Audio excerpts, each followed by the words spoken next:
అంతటితో ఆగకుండా ఫిబ్రవరి 20వ తారీఖున అంటే మరుసటి రోజు చంద్రబాబు గారు పట్టాభిని నేరుగా గన్నవరంకే పంపారు. గన్నవరంకే పంపి గన్నవరంలో ఆయన అక్కడికి వెళ్ళి గన్నవరంలో మళ్ళీ ప్రెస్ మీట్ పెట్టి మళ్ళీ వంశీని మళ్ళీ తిట్టి అదే గన్నవరంలో చుట్టుపక్కల ప్రాంతాల నుంచి తాను పోగేసిన మనుషులను తాను వెంట పెట్టుకొని ప్రెస్ మీట్లో మళ్ళీ మరొకసారి వంశీని తిట్టి ఒక ప్రొసెషన్గా వైఎస్ఆర్సీపీ ఆఫీసును అటాక్ చేయడం కోసం ఫిబ్రవరి 20వ తారీఖున ఇదే పట్టాభి బయలుదేరిన ఈ ఘటనలో ఇదే పట్టాభి ఫిబ్రవరి 20వ తారీఖున వైసీపీ ఆఫీసుకు తాను మనుషులతో ప్రొసెషన్గా తాను అక్కడికి వెళ్ళి ఆ రోజు పార్టీ బయట ఉన్న ఒక దళిత సర్పంచ్ సీనయ్య అనే వ్యక్తిని కూడా పట్టాభి వాళ్ళ మనుషులు దాడి కూడా చేయడం జరిగింది.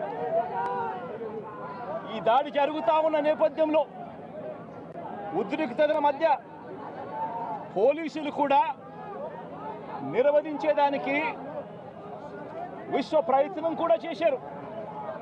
ఆ చేసిన విశ్వ ప్రయత్నంలో సిఐ కనకారావు, ఈయన కూడా దళితుడే, సిఐ కనకారావు తల పగలగొట్టి నిరోధించే కార్యక్రమంలో సిఐ కనకారావు తల కూడా ఇదే అల్లరి మూకలు పట్టాభి నేతృత్వంలో ఇదే అల్లరి మూకలు తల కూడా పగలగొట్టారు. ఇలాంటి ఉద్రిక్తతల మధ్య ప్రతిచర్యగా తెలుగుదేశం పార్టీ వాళ్ళు ఇటువైపున రావడం, ప్రతిచర్యగా వైసీపీ వాళ్ళు కూడా అటువైపున వెళ్ళే కార్యక్రమం జరగడం, ఈ ఘటన జరిగింది. రెండు వైపులా ఆ రోజు పోలీసులు కేసు పెట్టారు. వైసీపీ ప్రభుత్వం అధికారంలో ఉంది, అయినా కూడా వన్ సైడెడ్గా కేసులు వాళ్ళ మీద పెట్టలేదు.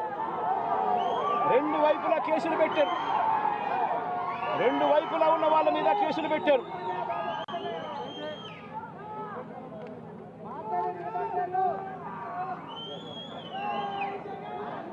తర్వాత గన్నవరం ఘటనకు సంబంధించి అప్పటి పోలీసులు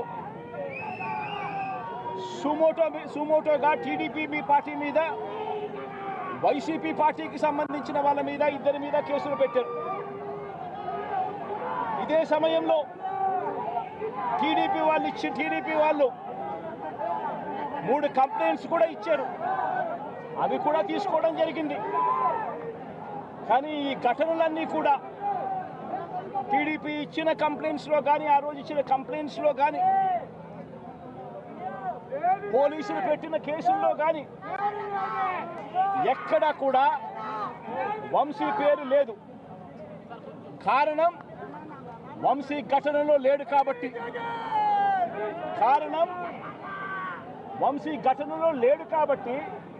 ఘటనా స్థలంలో తాను లేడు కాబట్టి వంశీ పేరు ఎక్కడ ఎవరు కూడా చెప్పలేదు.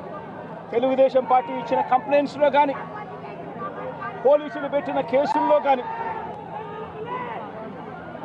ఫిబ్రవరి 22వ తారీఖున అంటే ఫిబ్రవరి 20వ తారీఖున ఇది జరిగింది. ఇది జరిగిన 2 రోజుల తర్వాత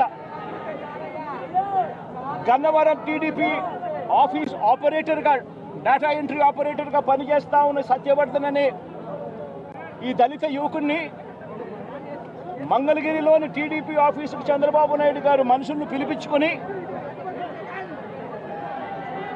ఈ సత్యవర్ధన్ అనే వ్యక్తి ద్వారా మరో కంప్లైంట్ కూడా ఇప్పించారు.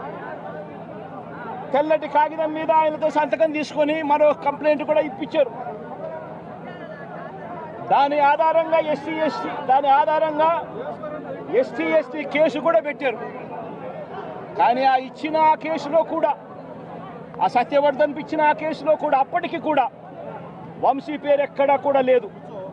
కారణం వంశీ అక్కడ లేడు కాబట్టి, ఘటనా స్థలంలో లేడు కాబట్టి. ఫిబ్రవరి 23వ తారీఖున సత్యవర్ధన్ నుంచి పోలీసులు ఫిబ్రవరి 23, 2023 పోలీసులు ఇదే సత్యవర్ధన్ దగ్గర నుంచి 161 స్టేట్మెంట్ కూడా తీసుకున్నారు. ఆ స్టేట్మెంట్లో సత్యవర్ధన్ ఇచ్చిన స్టేట్మెంట్లో కూడా ఎక్కడా కూడా వంశీ పేరు ఎక్కడా లేదు.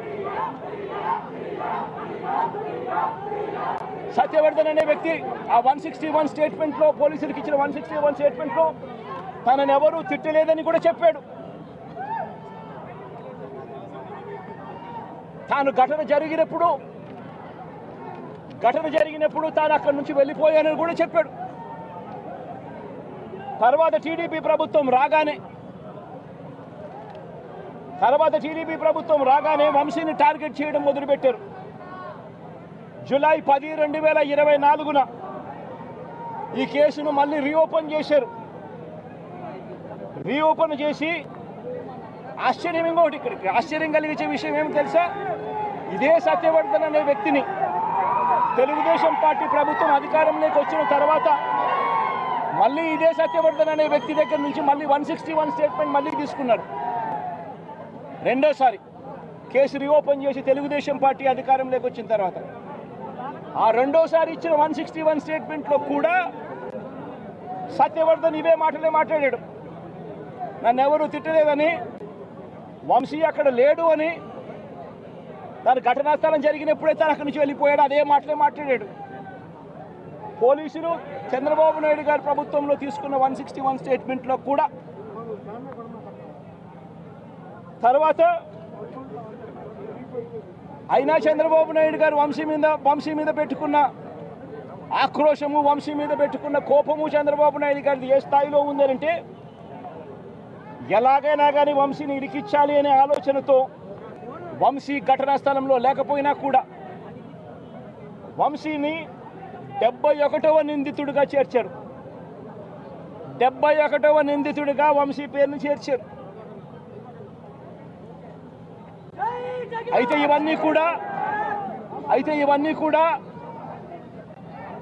ఇవన్నీ కూడా బెయిలబుల్ అఫెన్సులు కాబట్టి బెయిల్ కోసం వంశీ హైకోర్టుకు యాంటిసిపేటరీ బెయిల్ కోసం వంశీ హైకోర్టును ఆశ్రయించాడు. కాబట్టి చంద్రబాబు నాయుడు గారు ఎట్టి పరిస్థితుల్లోనూ వంశీని అరెస్ట్ చేయాలనే ఉద్దేశంతో, బెయిల్ రాకూడదు అన్న ఉద్దేశంతో